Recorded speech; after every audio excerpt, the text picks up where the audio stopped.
Amazon पे जब हम अकाउंट साइन अप करते हैं तो उसके रिजेक्शन की बेशुमार रीज़न्स हैं, जिनमें से चंद मैं आपके साथ शेयर करूंगा। सबसे जो बड़ी रीज़न है वो ये है कि डुप्लीकेट आइडेंटिटी अमेज़ॉन एक्सेप्ट नहीं करता। अब जो आपकी आइडेंटिटी है, फॉर एग्ज़ाम्पल आपका मोबाइल नंबर है, आपका ईमेल एड्रेस है, आप उसको जब एक दफ़ा आपने एक अकाउंट में यूज़ कर लिया है तो जब आप दोबारा उसको यूज़ करेंगे तो वो डुप्लीकेशन हो जाएगी। इसलिए एक चीज़ का तो आपने ख्याल रखना है, जो सबसे बड़ी वजह बनती है अकाउंट के रिजेक्ट होने की, क्योंकि आमतौर पे लोग ट्रायल करते हैं कि अपने क्रेडेंशियल्स यूज़ करके एक दफ़ा ट्राई किया, वो किसी तरह से अप्रूव हुआ नहीं हुआ, दोबारा जब वो सीख लेते हैं दोबारा ट्राई करते हैं, तो डुप्लीकेट जब हो जाएगा आपका कॉन्टैक्ट तो फिर अमेज़ॉन उसको एक्सेप्ट नहीं करेगा। दूसरी जो बड़ी वजह है वो है आपके जो डॉक्यूमेंट्स हैं उनका नामुकम्मल होना।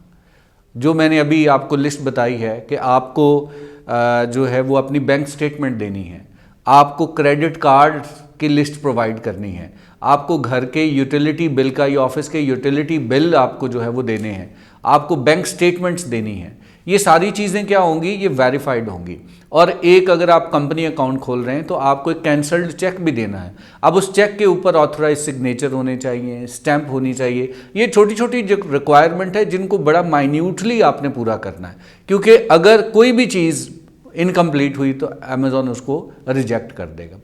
तीसरी बड़ी वजह क्या होती है कि आप कोई ऐसी प्रोडक्ट सेल करना चाहते हैं जो रिस्ट्रिक्टेड है, अमेज़ॉन उसको रिस्ट्रिक्ट करता है, उसकी अप्रूवल लेनी पड़ती है। आपने अप्रूवल नहीं करवाई और वैसे आपने अकाउंट खोला, क्योंकि जब अकाउंट खोलेंगे तो आपने बताना कि मैंने कौन सी प्रोडक्ट सेल करनी है। आपने उन प्रोडक्ट्स के इमेजेस देने होते हैं। अगर इमेजेस क्लियर नहीं है, क्योंकि आमतौर पे लोग ये समझते हैं कि अभी अकाउंट ही खोलना है, मोबाइल से प्रोडक्ट का इमेज लिया, वो इमेज अपलोड कर दिया।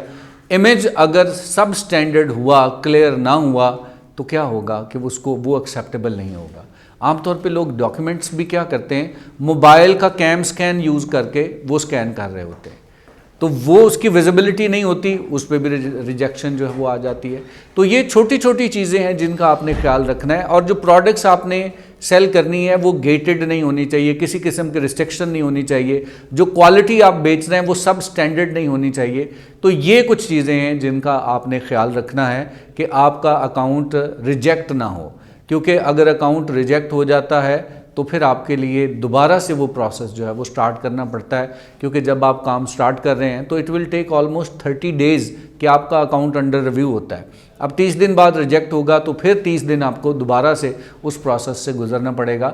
इसलिए ये ज़रूरी है कि आप इन चीज़ों का ख्याल रखें कि जो रिक्वायरमेंट्स हैं उनको आप गाइडलाइन के मुताबिक पूरा कीजिए, ताकि आपका अकाउंट अप्रूव्ड हो, रिजेक्ट ना हो।